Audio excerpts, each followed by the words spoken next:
We're ready with the Bangladesh captain, post-match press conference of Afghanistan versus Bangladesh game. Captain, a tough loss, I believe, because at midway it seemed that you had really controlled them well, and it seemed like a chaseable score.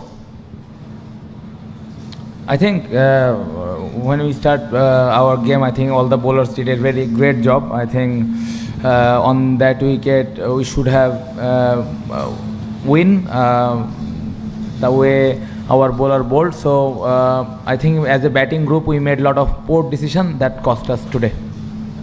Coming into the game, there was a real likelihood that Bangladesh could also win. Of course, I'm sure that you knew the equation, 12.01 was for this game. But coming into the game, what was the mindset? Were you, and especially after that kind of a bowling performance, were you confident of pulling it off? Yeah, I think first of all we wanted to win the match. That is the initial plan. After first innings, when we saw 115 on the board, we had a plan that we could win 12.1 over. So that was the plan, but as I mentioned, the batting group made a lot of poor decisions. What are the takeaways for Bangladesh from the tournament now? Super 8 stage you qualified, and you were pretty close eventually to making it to the semi-finals. What are the takeaways? What are the positives that you want to talk about?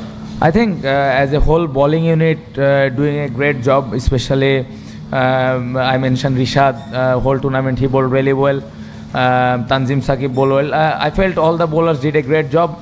That is, we can take forward, and as a fielding group, I think we field really well all the matches. So there are some lot of positive things that we can get going forward. You bowled first on the wicket. Did you realize what approach you had to utilize, and where did you think you lost the game?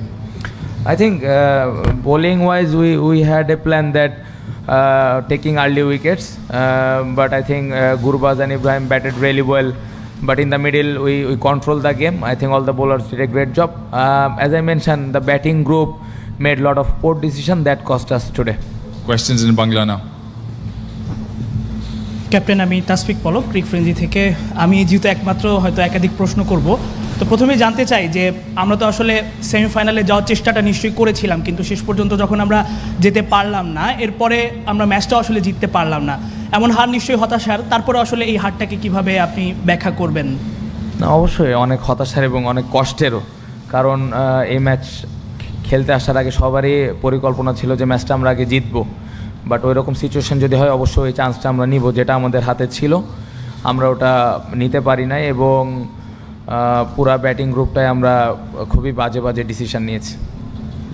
আপনার কাছে কি মনে হয় যে ভারতের বিপক্ষে যে ম্যাচটা আমরা খেলেছি সেই ম্যাচটাতে কিছু ডিসিশন নিয়ে সমালোচনা হয়েছে, এবং সেটার মাসুল এই ম্যাচটাতে দিতে হলো, কিংবা বাংলাদেশ হয়তোবা সেই চেষ্টাটা করতে পারতো একটা ভালো কনফিডেন্স নিয়ে? না, ভারতের সাথে যে ম্যাচটা আমরা খেলেছি সবাই তার 100% দিয়েছে। যে এই বিষয়গুলো নিয়ে কথাবার্তা হয়েছে, আমার মনে হয় যে ডিসিশন ওয়াইজ শেখ মেহেদিকে আমরা খেলিয়েছি, একটা স্পিনার বেশি খেলেছি, ও ভালো বল করেছে। বাট আমি যেটা বলবো যে ব্যাটিংয়ে আমরা ওই উইকেটে হয়তো আরেকটু যদি বেশি রান করতে পারতাম তাহলে হয়তো আজকে সিনারিটা আরেকটু ডিফারেন্ট হতো। সো ওই দিনও আমরা ব্যাটিংটা আমার মনে হয় না ঠিক মতো ইউটিলাইজ করতে পেরেছি। বাংলাদেশের ব্যাটিংয়ের 5 ওভার পরে যখন বৃষ্টি আসে এবং নবীর ওই ওভারটা অর্থাৎ পাওয়ার প্লে শেষ ওভারটায় মাত্র 3 রান নিতে পেরেছিলেন ব্যাটাররা। এরপরে আবার আমরা যদি দেখি 10ম এবং 11তম ওভারে মাহমুদুল্লাহর 5টা ডট, এর পরের ওভারে আসলে 3 রান 2 উইকেট হারানো, ওই জায়গাটাই কি আসলে আমরা সেমি স্বপ্নটা হারিয়ে ফেলেছি? না, দেখেন প্ল্যানটা এরকম ছিল যে আমরা প্রথম 6 ওভার চেষ্টা করব, এবং আমাদের প্ল্যান ছিল যদি আমরা ভালো শুরু করি, আর্লি উইকেট যদি আমাদের না পড়ে তাহলে আমরা ওই সুযোগটা নিব। বাট যখন আমাদের 3 উইকেট পড়ে গেল আর্লি, তখন আমাদের প্ল্যানটা ডিফারেন্ট ছিল যে কীভাবে আমরা ম্যাচটা জিততে পারি, কারণ আমাদের প্ল্যানই আমরা কীভাবে ম্যাচটা জিততে পারি। সো তারপরে আমি বলবো যে মিডল অর্ডাররা ওইরকম ভালো ডিসিশান নেয়নি, যার কারণে আমার মনে হয় ম্যাচটা আমরা হেরে গেছি। এবং তাওহিদ হৃদয়কে আমরা দেখেছি যে তিনি এখন দলের সেরা ব্যাটার, যদি আমরা এই বিশ্বকাপে দেখি, তাকে আমরা দেখলাম 6-এ নামানো হলো। ওই সময়টায় আসলে তাকে কি একটু উপরে খেলানো যেত কিনা, এবং যেহেতু বাংলাদেশ এখন বিশ্বকাপের পর্বটা শেষ, আসলে যাত্রাটা শেষ, তো আপনার কাছে ওভারঅল জার্নিটা কেমন ছিল যদি বলতেন? না, ব্যাটিং অর্ডার নিয়ে আজকে খুব একটা আমরা এই যে এই মিক্স আপটা করেছি এটার কারণ হলো left hand right hand combination করার চেষ্টা করেছিলাম, এবং লিটন এক পাশে ব্যাটিং করছিল কারণ ওদের বোলিংয়ে অনেক ভেরিয়েশন ছিল। সো ওইটার কারণে left hand right hand combination করা ছিল এবং সবাই জানতো, এটা সবাই ক্লিয়ার ছিল। সো এই কারণে এটা করা হয়েছে। ওভারঅল পুরা টুর্নামেন্ট বলবো যে প্রথমে আমি বলতে চাই যে আমরা অ্যাজ এ টিম হিসেবে পুরো বাংলাদেশের ফ্যানদের লেট ডাউন করেছে, যারা আমাদের খেলা ফলো করে বা আমাদেরকে সবসময় সাপোর্ট করেন, তাদেরকে আমরা লেট ডাউন করেছি। সো আমি টিমের পক্ষ থেকে অ্যাপোলোজাইজ। আমরা as a batting group specially আমরা দেশের মানুষকে ওরকম ভালো কিছু দিতে পারিনি, এটার জন্যে অবশ্যই উই ফিল সরি, এবং গোয়িং ফরওয়ার্ড অবশ্যই আমাদের চেষ্টা থাকবে যে আমরা কিভাবে এখান থেকে বের হয়ে আসতে পারি। বাট পজিটিভ দিক অবশ্যই বোলাররা খুবই ভালো বোলিং করেছে।